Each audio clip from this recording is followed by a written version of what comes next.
Shabbat Shalom. Shabbat Shalom. Good morning. Good morning. Are you ready for the Word? Yes, sir. Let's go back to Genesis 6, please. Once you get open there, I want to ask you a few questions. Question number 1. Are you certain that the seventh day is the set-apart day of Yahweh and that the fourth commandment to remember it is still to be kept? Yes, sir. You're certain of it? Yes, sir. Have you always been certain of it? Do you always believe that? Yes, sir. So you're telling me you once believed that Sunday was the holy day that should be kept? Because you were taught that it's the way we honor the Messiah and His resurrection is by keeping the first day, and that it got changed because of that, correct? Yes. Right. Okay. But now you believe differently, and you're certain of what you believe and why you believe it. Yes, sir. Yes. Are you aware that the vast majority of those who read the same Bible that you read don't believe what you believe? Yes, sir. Are you certain that the feast of Yahweh are to be observed? Yes, sir. Have you always believed that? Yes, sir. Do you know that the vast majority of those who read the same Bible that you read disagree with you about observing the feast? Yes, sir. They read the same Bible you do. Right. But they would tell you that you're wrong and even be concerned for your salvation since you want to keep the Sabbath and the feast. Right. Are you certain that those who serve Yeshua and worship Yahweh are not to eat bacon and pork chops and honey baked ham and shrimp and oysters, lobsters? And you're certain of that? Yes, sir. You always believe that? Or have you ever had a piece of bacon for breakfast? I have. Do you know that the vast majority of those who read the same Bible that you read believe that the dietary laws were done away with? Yes. And that they believe that you're in bondage because you try to keep them? Right. True. Are you certain that Christmas and Easter and Halloween are really forbidden practices associated with the worship of false gods? Yes, sir. Have you always believed that? No. Or did you once not only participate in it but defend it zealously? Yes, sir. Yes. Most definitely. Do you know that the vast majority of the people that read the same Bible that you read still defend it vehemently and disagree with you about it being a forbidden practice? Right. Yes. If somebody had said to us just a few years ago that the Sabbath is to be remembered, the feasts are to be observed, the dietary laws of Yahweh are to be followed, and the holy days celebrated by the church need to be abandoned, we would have thought that person to be a lunatic. Yeah. Or mistaken at best. The only way we discovered the truth was to be willing to let the Bible say what it says. Right. Yes. And to choose to believe it over the doctrines of men that we had been taught. And to choose to follow it rather than the traditions that had been handed down to us. Yes, sir. We had to make that decision. Right. Are you glad you did? Yes, sir. Would you go back? No, sir. No. That was a resounding no. I only asked you this because I sense that the rest of our journey could become more challenging than the part that has brought us to where we're at today. That's right. Yeah. We lost several folks as we journeyed to where we are. Yes, sir. For whatever reason. Either they couldn't see it, they weren't willing to make the changes, or they couldn't handle the rejection and the ridicule of family and friends. Whatever reason, we lost people. Right. If the rejection and ridicule of family and friends had been an issue as we journeyed to here, I can assure you that it will become a greater issue as we journey from here. We'll let that sink in. Yeah. Because I'm not speaking in hyperbole, I mean what I say. The revelation in Genesis 3 and in Genesis 6 are about a lot more than a few men who got big. It is about an incursion of rebellious angels who made an attempt with the help of a deceived mankind to overthrow Yahweh. And there are far-reaching ramifications of that even into this day and will be until the end of days. The battle still rages.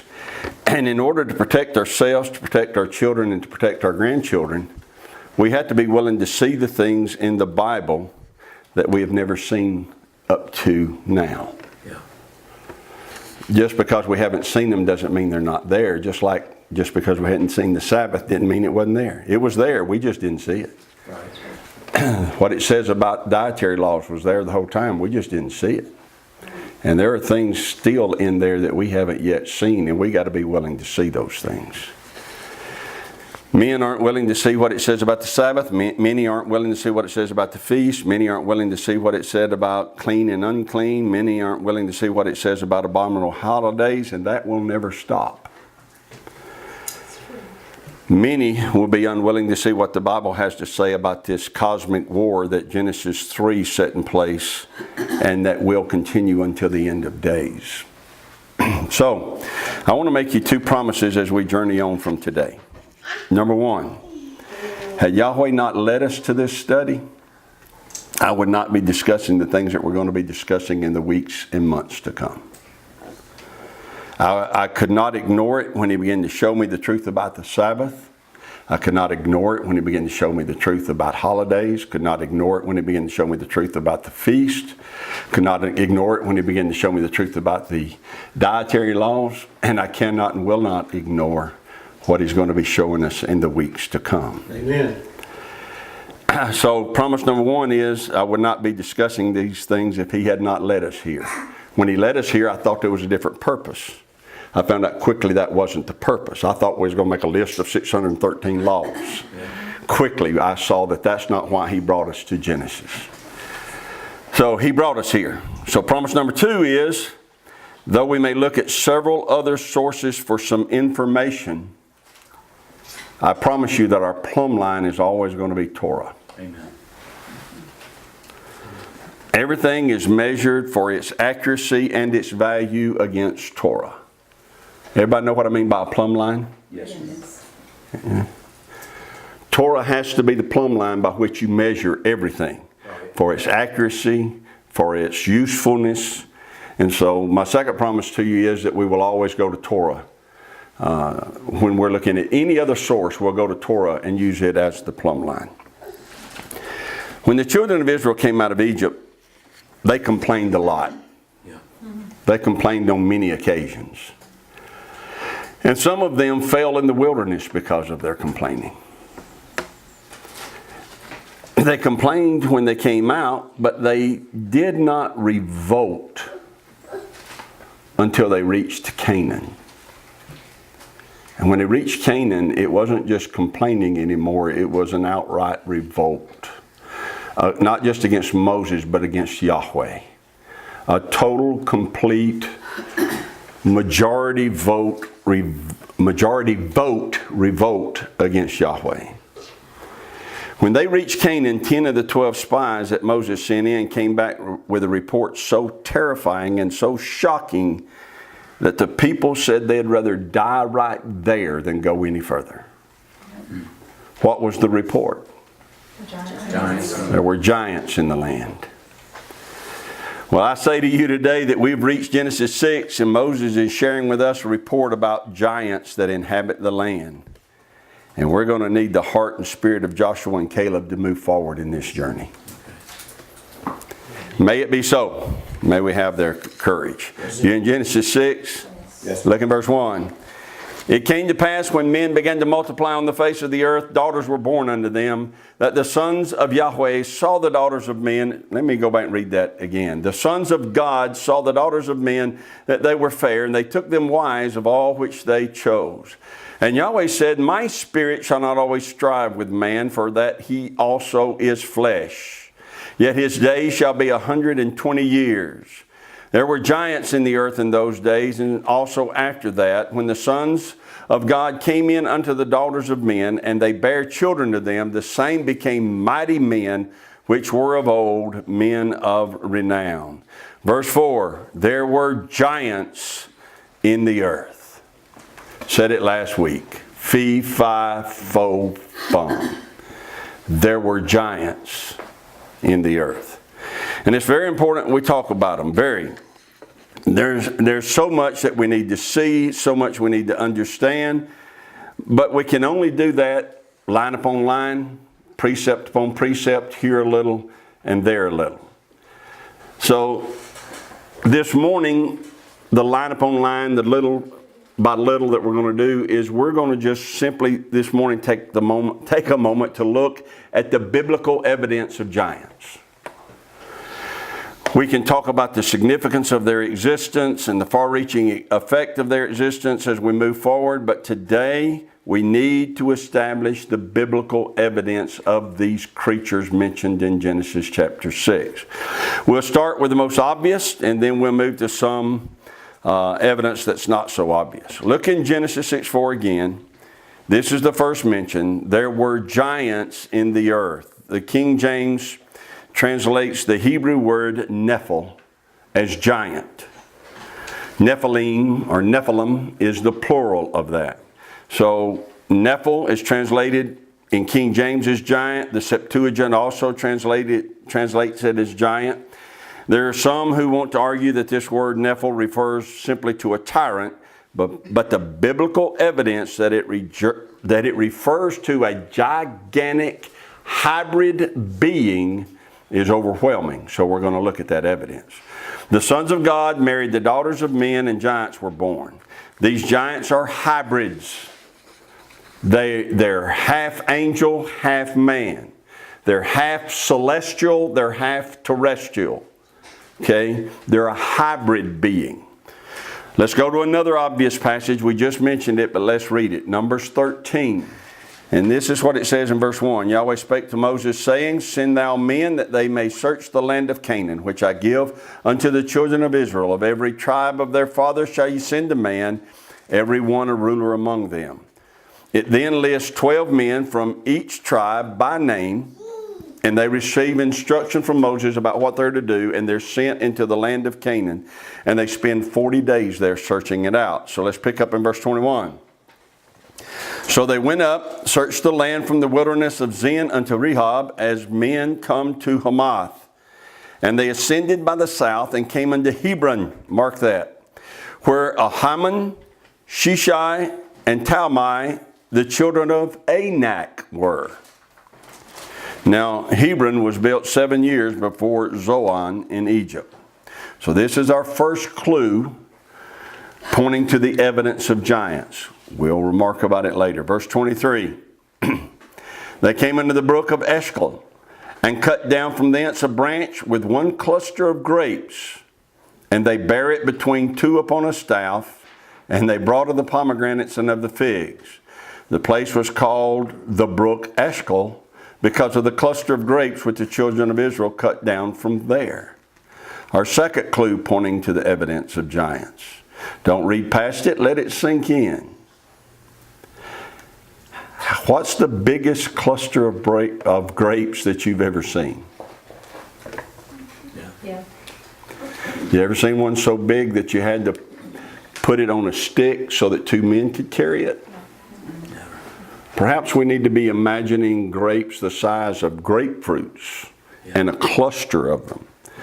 They didn't take and pull a cluster of grapes and stick it in their knapsack or their backpack. They cut down a branch that had a cluster of grapes so big they had to run a wooden staff through it, one man on the front, one man on the back, to carry it. So, we're now in a place where produce is being genetically modified to reach gigantic proportions. What would be the need for that?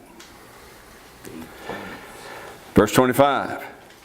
They returned from searching of the land after 40 days, and they went and came to Moses and to Aaron and to all the congregation of the children of Israel unto the wilderness of Paran, to Kadesh, and brought back word unto them and unto all the congregation, and showed them the fruit of the land. Notice that one of the first things they do is show them that cluster of grapes. And the pomegranates and the figs as well. We're not told how big they were, but evidently significant enough they brought back samples. Right? They didn't just come back and say, hey, there's pomegranates and grapes over there. Or pomegranates and figs. They brought back samples of what they found. And also these grapes. Verse 27. And they told him and said, we came into the land where you sent us, and surely it flows with milk and honey, and this is the fruit of it. But now they're fishing to explain to him why they will not go in there. Verse 28. Nevertheless, The people be strong that dwell in the land, and the cities are walled and very great. And moreover, we saw the children of Anak there. See the word, there's an italicized word there. What is it? Are and. Yeah. See, and italicized means it wasn't there in the original. And that's going to be important to us. The word strong there doesn't mean that they could bench press 300 pounds. The word strong there means a superhuman type of strength. It's a fierceness that they had never witnessed in their life. This is the same word that's used when they came to the Red Sea. It says that Yahweh sent a strong wind and divided the sea. See, this wind is super strong and fierce. That's the way they describe these people they saw. They are fierce. And then it says the cities are walled very great. They're not walled and very great. That would sound like it was saying the cities are very great. But it didn't say that. The cities walled very great. There's no way we can get in them. Yeah. They saw cities that there is still evidence of today. They saw cities with walls built with stones that it's hard for us to comprehend how big these walls were, how big these stones were. There are stones in these walls that are 700, 800, 1,000 tons. That's 2 million pounds. We don't have equipment that could move stones like that and set them 30 feet up. But there are walls over there to this day that still have 1,000 ton stones sitting one on top of the other. Now you got some kind of idea about why Jericho felt safe? Yeah. Yeah. Now you see why in the Hebrew it doesn't say the walls fell. That's right. Had they fallen, it's still a mess. You got walls that size falling? Oh, yeah. Yahweh pushed that thing down. Yeah. That's what it says. He pushed it down. And that thing disappears. It's gone. It's out of the way. And they come in. They see these walls and say they are very great. We read it and say, well, so what? But we just don't understand how big they were. The cities, and that's the reason I gave you a list, megalithic. And if you want to do some YouTube research, you can look up megalithic structures. You can look up Cyclopean masonry. And you're going to see some architecture that boggles the mind that today men still don't know how it got done. There are even some stones now that are being found that they're saying maybe 1,300 to 1,600 ton, which would be over 3 million pounds, that have been cut with precision. Evidence of giants. All right. Verse 29. The Amalekites dwell in the land of the south, and the Hittites and the Jebusites and the Amorites dwell in the mountains, and the Canaanites dwell by the sea and by the coast of Jordan. Now, why are they calling out these nations by name? What is the significance of the Hittites, Jebusites, Amorites, Canaanites? We're going to see as we go through this study that they are naming tribes of giants that when they spoke to the people, when those 10 tribes came back and said, hey, we saw the Jebusites there, the Amalekites, the Amorites there, when we saw them there, the people that are listening to them know who they're talking about. They're talking about tribes of giants. There are 36 tribes of giants mentioned in the Bible. Genesis 6:4 told us they were before the flood and after the flood. And the spies are saying, we saw them. We saw 4 tribes of them, the Amalekites in the southland, the Jebusites and Amorites in the mountains, and the Canaanites down by the sea. The mere mention of these tribes terrified the people. We hear those names and we think nothing of it, but as soon as the spies mentioned those 4 tribes, the people freaked out. Well, how do you know that? Because I read the next verse. As soon as they heard the spies mention those 4 tribes, there was an uneasiness that swept through the people. How do we know that? Because immediately Caleb had to step up and begin to try to calm them down. And Caleb stilled the people before Moses and said, "Let us go up at once and possess it, for we're well able to overcome it. Let's quit talking about giants. Let's go take this land." That's right. But the other 10 spies will have nothing to do with Caleb and his faith. They persist with their description of what they saw. Verse 31. But the men that went up with him said, "We be not able to go up against the people, for they're stronger than we." And they brought up an evil report of the land which they had searched unto the children of Israel, saying, "The land through which we have gone to search it is a land that eats up the inhabitants thereof, and all the people we saw in it are men of great stature. And there we saw the giants, the sons of Anak, which come of the giants. And we were in our own sight as grasshoppers, and so we were in their sight." Now the end makes it sound like they saw a few giants, but if you tie verse 33 back to verse 32, they're saying we saw giants in the land. We saw giants everywhere. And we saw the children of Anak. They're a whole different species of giant than just the other giants. They're a giant that makes a Goliath look small. Are you with me? Yeah.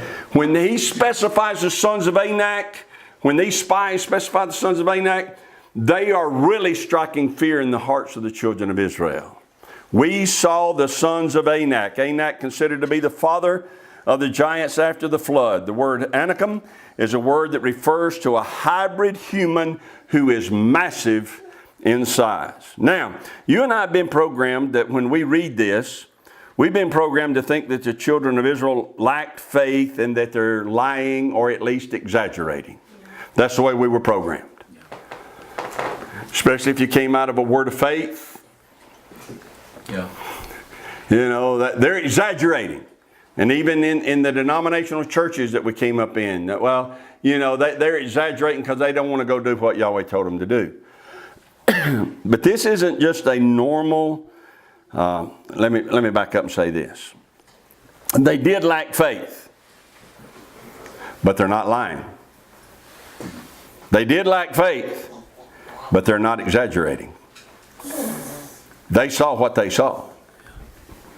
Now, before I show you what they saw, let me prove to you they're not exaggerating. Would you like to see proof they didn't exaggerate? Look in Numbers 13:28. People be strong that dwell in the land. The cities are walled and very great. Moreover, we saw the children of Anak there. Then drop down to verse 33. And there we saw the giants, the sons of Anak, which come of the giants. And we were on our own side as grasshoppers, and so we were in their sight. They mentioned the descendants of Anak twice. They talk of their strength. They talk of their size. They say we were like grasshoppers. Again, we've been programmed to believe that they're exaggerating, but let's see if they were. 40 years later in Deuteronomy Chapter 9.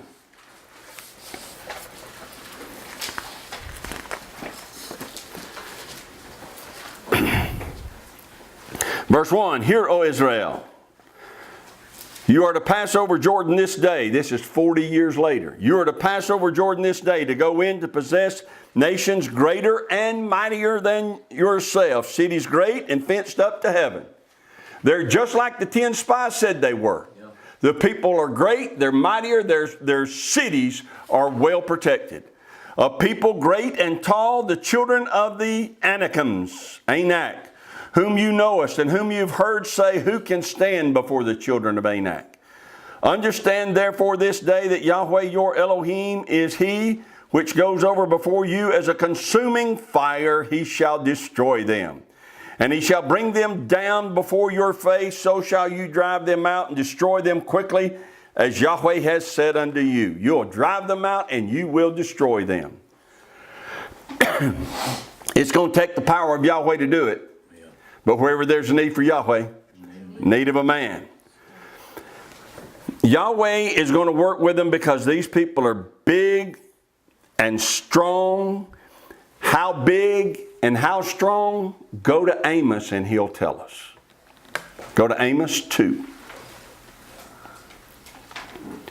How big did the 10 spies say they were? So big, we were as grasshoppers in our sight and in their sight too. We thought we looked like grasshoppers, they did too. Let's see if they're exaggerating. Amos 2, verse 9. This is Yahweh speaking. Does Yahweh exaggerate? No. Here's what Yahweh said. Yet destroyed I the Amorite before them, whose height was like the height of the cedars, and he was strong as the oaks. Yet I destroyed his fruit from above and his roots from beneath.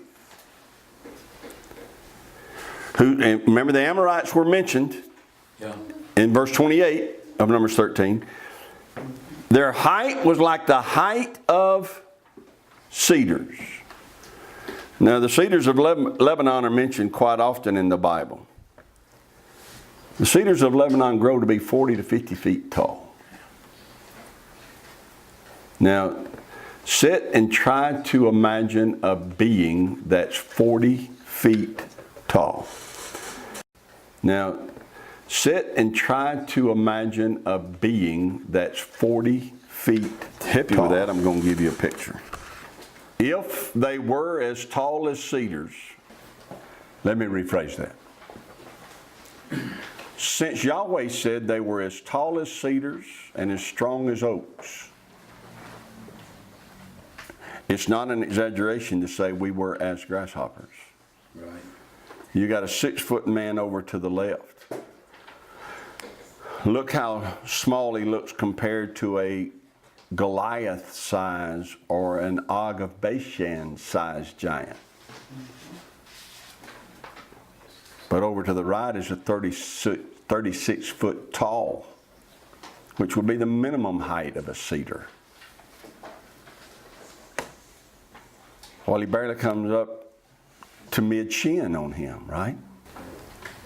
They're not only big, they're not the jolly green giant. They said they're fierce.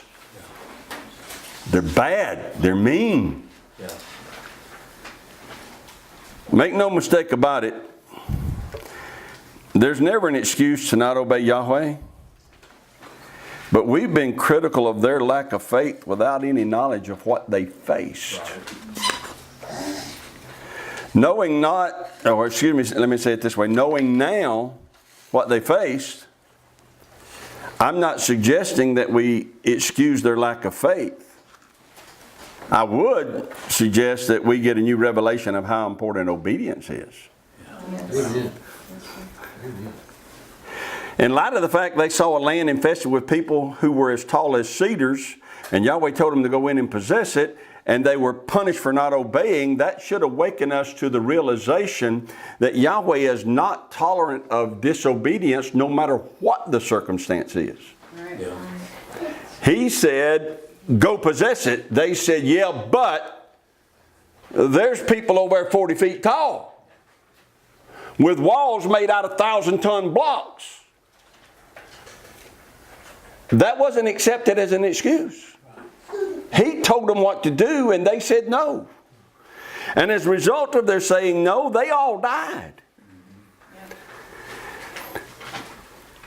If Yahweh did not tolerate their lack of faith and obedience, what is it that we're going to say that will make him accept our lack of obedience? There's nothing, is there? When's the last time you ran into a 30-foot giant? They run into somebody mean on Facebook or mean in social media or somebody kind of rude to you at work, but you don't run into no 30-foot giant. What excuse do we have for our lack of obedience? We have none. Go to Deuteronomy Chapter 1. Listen to Moses talk about it. It's worth taking a pause here to talk about this disobedience. I think it'd be good for us to take and put into perspective what they saw. Yeah. Because all of our life we've been taught they just didn't have any faith. We have never considered the fact they were telling the truth. Right. They actually saw not one or two Goliaths, but giants so big Goliath looked small. And walls with blocks so big they couldn't comprehend how you would ever breach them. But so now understanding that, it's worth going back and look what Yahweh said to them about their unwillingness to do what He told them to do. Deuteronomy Chapter 1 verse 26, notwithstanding you would not go up, but rebelled against the commandment of Yahweh your Elohim. Notwithstanding you would not go up. You rebelled against the commandment of Yahweh. You murmured in your tents and said, because Yahweh hated us, He's brought us forth out of the land of Egypt to deliver us into the hand of the Amorites to destroy us. Whither shall we go up? Our brethren have discouraged our hearts, saying the people is greater and taller than we. The cities are great and walled up to heaven. And moreover, we have seen the sons of the Anakims there. Then I said unto you, dread not, neither be afraid of them. Yahweh your Elohim, which goes before you, He shall fight for you, according to all that He did for you in Egypt before your eyes. And in the wilderness, where you have seen how that Yahweh your Elohim bare you as a man does his son, in all the way that you went until you came into this place. Yet in this thing you did not believe Yahweh your Elohim, who went in the way before you to search you out a place to pitch your tents in fire by night, to show you by what way you should go, and in a cloud by day. And Yahweh heard the voice of your words and was angry and sware, saying, surely there shall not one of these men of this evil generation see that good land which I swear to give unto your fathers. They had what you and I would call a good reason for saying no. Sure. Carried no weight with Yahweh though, did it? So again, when we disobey, how can we say to Yahweh, yeah, but? He does not tolerate a lack of obedience. Well, is it sinking in now what those angels did in Genesis 6:4? They messed up, or excuse me, they messed up, but they messed with the DNA of man. They began the process of creating these genetically modified human beings who are hybrids. They're not angels and they're not humans. They're hybrids. They're not the sons of Adam anymore. They're a different species altogether. Now let's go back to Genesis 3. Excuse me. Let's go back to Genesis 3. And see if it makes more sense. See if we can see more in it than we've ever seen before. Genesis 3 verse 15. Yahweh speaking to the serpent said to the serpent, I will put enmity between you and the woman, between your seed and her seed. It shall bruise your head, you shall bruise his heel. He said to the serpent, I will put enmity between your seed and her seed. What seed has the serpent got? Wow. The angels neither marry nor are given in marriage. Right. And though he was able to convince 1/3 of the angelic host to leave and rebel with him, these angelic beings are not his seed. Right. They're the creations of Yahweh. So when Yahweh says, I'm going to put enmity between your seed and her seed, the seed of the serpent is going to be a hybrid human being. Right. He's going to create His own seed. He's going to create His own being in the earth. And there is going to be a cosmic battle that takes place between this seed that He puts in the earth and the seed that Yahweh put in the earth through Adam and Chava. The cosmic war will rage between the two of them, and the battle is real. The battle is so real, I don't know if we can yet comprehend it, but the battle is so real between these two seeds that were it not for the flood, the serpent would have won right there. He had so contaminated the DNA of mankind that there was only one family left at the time of the flood whose DNA had not been contaminated. That's what Yahweh said. We think the earth was destroyed because they, quote unquote, sinned. Have you looked around at what we're living in today? There was a cosmic war taking place that reached proportions that were so great that the only seed of Adam left that was not contaminated was Noah and his family. The battle is real. Satan, the serpent, infected the DNA of every living person except for Noah. Satan knew that Yahweh, now let's skip forward to Numbers 13. Satan knew that Yahweh had promised the land of Canaan to Abraham and his descendants. That is why that he has now infested that land with the giants. He knows the children of Israel are in Egypt. The serpent now moves his seed into the land of Canaan and begins to populate it and infest it. Why is he populating and infesting the land of Canaan? Because he knows that that land's been promised to the children of Israel, that when they come out of Egypt, that's where they're going to be returning to. And his intention is to be fortified in that place in such a way that when they try to come in, he can annihilate them. Because if he annihilates them, he wins the battle. You see that? This is not a fairy tale. It's not imagination. It's a very real war that still rages today between the two seeds. Let's go back and look at some more biblical evidence of the giants. How big were the children of Anak? The Amalekites, how big were they? Tall as cedars, 30, 40, 50 feet tall. Keep that in mind. Now and some other verses are going to make a lot more sense to us. Look in Deuteronomy 2. Look at verse 9.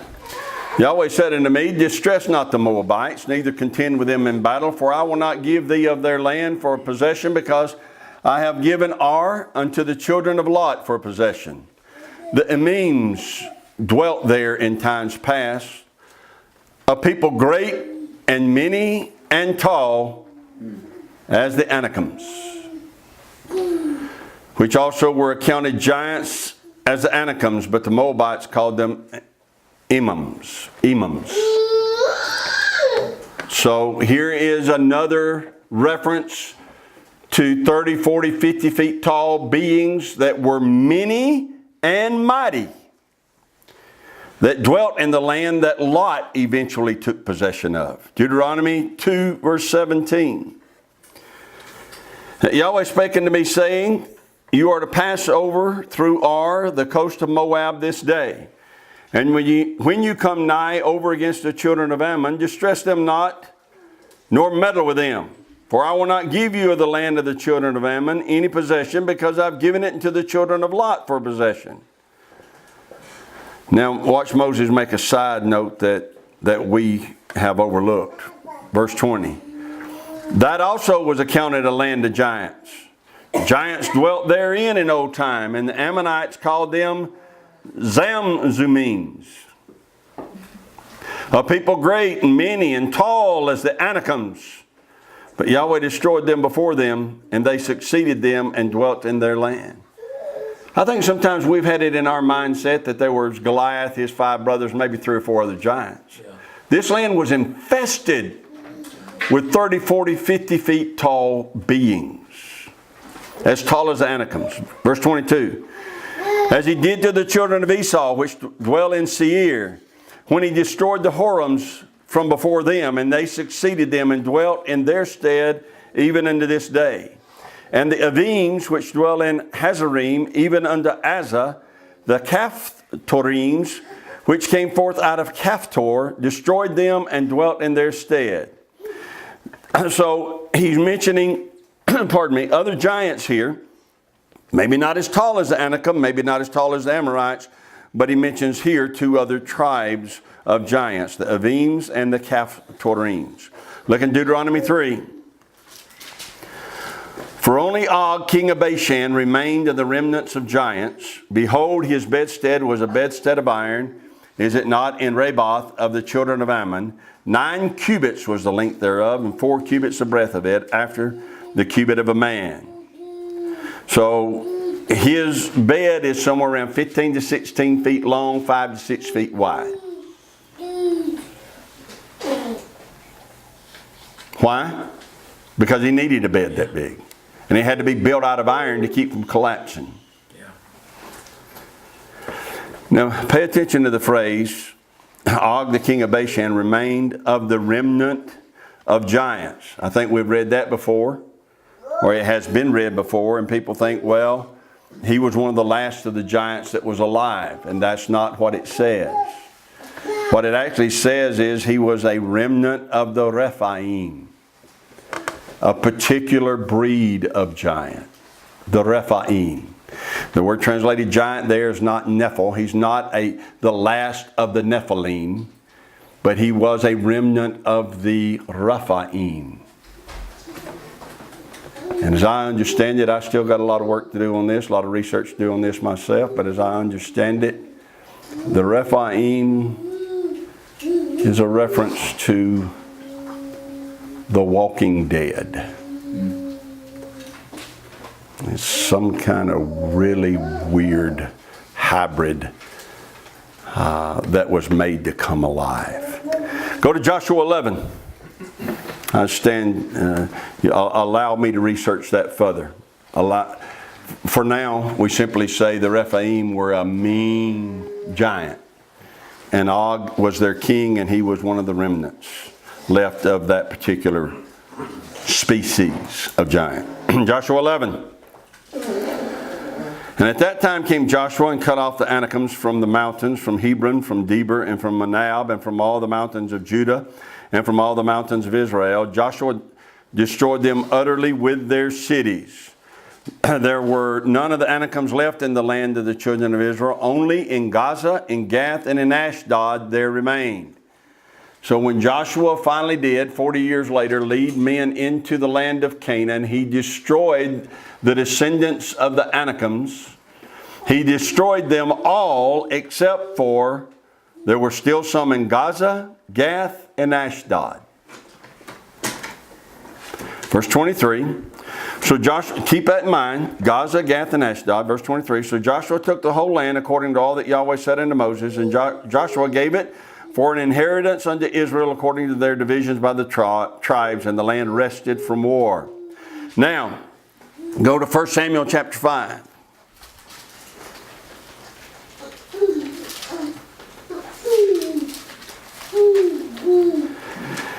1 Samuel chapter 5 verse 1. And the Philistines took the ark of Yahweh and brought it from Ebenezer unto, where'd they carry it? Ashdod, one of their capital cities, or one of their major cities. The Philistines are in Ashdod. Now here's what that tells you. We're told that Joshua eliminated the descendants of Anakim, except there's some remained in Gaza, in Gath, and in Ashdod. Now we're reading about the Philistines who dwell in Ashdod. Here's what that's telling you. The Philistines have a tainted DNA. Their DNA has been genetically modified. That's the reason there is a Goliath and his brothers among them. They are, if they're not hybrids, they're trying to become hybrids, just like Nimrod did. If they're not hybrids, they're trying to become hybrids. Look in 1 Samuel chapter 6, verse 17. These are the golden emeralds which the Philistines returned for a trespass offering unto Yahweh. For Ashdod 1, for Gaza 1, for Ashkelon 1, for Gath 1, for Ekron 1. There's Ashdod, Gath, and Gaza. All cities of the Philistines. The Philistines are a hybrid race seeking to eliminate the seed of woman. You wonder why the Philistines fought so hard against the children of Israel? It's because of that cosmic war that was started in Genesis 3:15. You've got the seed of the serpent in the Philistines. You've got the seed of the woman in the children of Israel. You've got a cosmic battle taking place between those two. There's so much more. Today what I'm going to do though is close with the words of Caleb. We'll digest what we've talked about so far and come back next week. But let's go to Joshua 14 and close with the words of Caleb. After considering that there's not just a few giants, but there's many.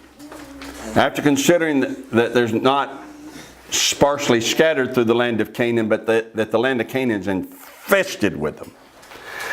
After considering how big they were, I've gained a whole new appreciation for Caleb and for Joshua. Yeah. Look in Joshua 14. Then the children of Judah, I'm in verse 6. Then the children of Judah came unto Joshua in Gilgal, and Caleb the son of Jephunneh the Kenizzite said unto him, You know the thing that Yahweh said unto Moses, the man of God, concerning me and thee in Kadesh Barnea. 40 years old was I when Moses the servant of Yahweh sent me from Kadesh Barnea to espy out the land, and I brought him word again as it was in my heart. Nevertheless, my brethren that went up with me made the heart of the people melt, but I wholly followed Yahweh my Elohim. And Moses sware on that day, saying, Surely the land whereon your feet have trodden shall be your inheritance and your children's forever, because you have wholly followed Yahweh my Elohim. And now behold, Yahweh has kept me alive, as he said, these 45 years, even since Yahweh spoke this word unto Moses, while the children of Israel wandered in the wilderness. And now, lo, I am this day 85 years old. And yet, I am as strong this day as I was in the day that Moses sent me. As my strength was then, even so is my strength now for war, both to go out and to come in. So listen, these are the words of an 85-year-old man. Listen to him, verse 12. Now therefore give me this mountain whereof Yahweh spake in that day, for you heard in that day how the Anakims were there, and that the cities were great and fenced. If so be, Yahweh will be with me, and then I shall be able to drive them out as Yahweh said. He's not saying if so be that Yahweh will be with me.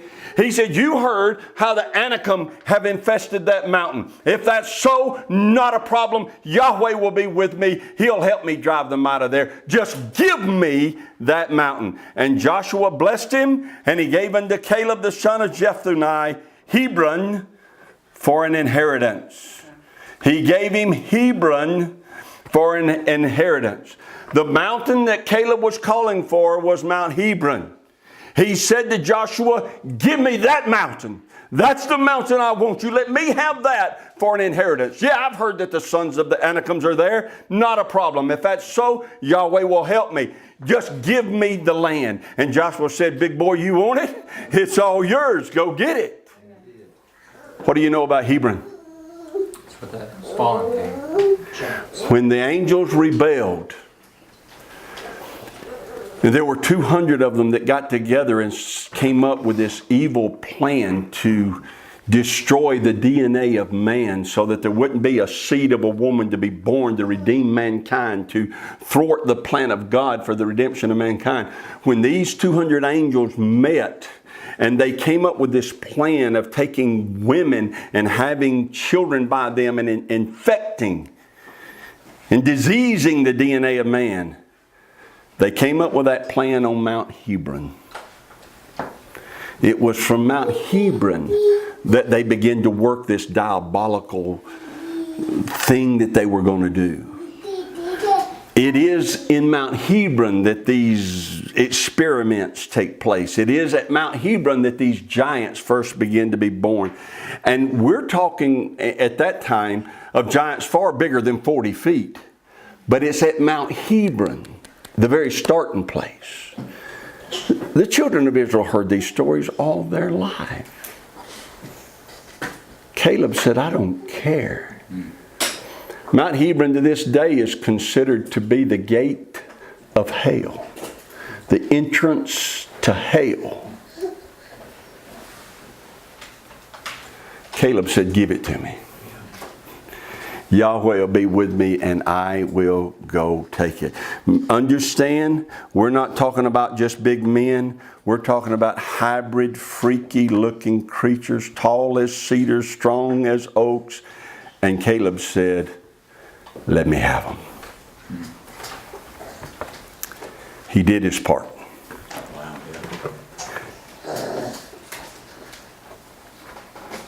And in the last days, there's going to have to be more Calebs and more Joshuas. The battle's not over. And the hybrids are not through. And that's all I'm going to say about that for today. Yahweh bless you and keep you. Yahweh make his face shine upon you and be gracious to you. Yahweh lift up his countenance upon you and give you peace. As his name is put upon you, so shall he himself bless you.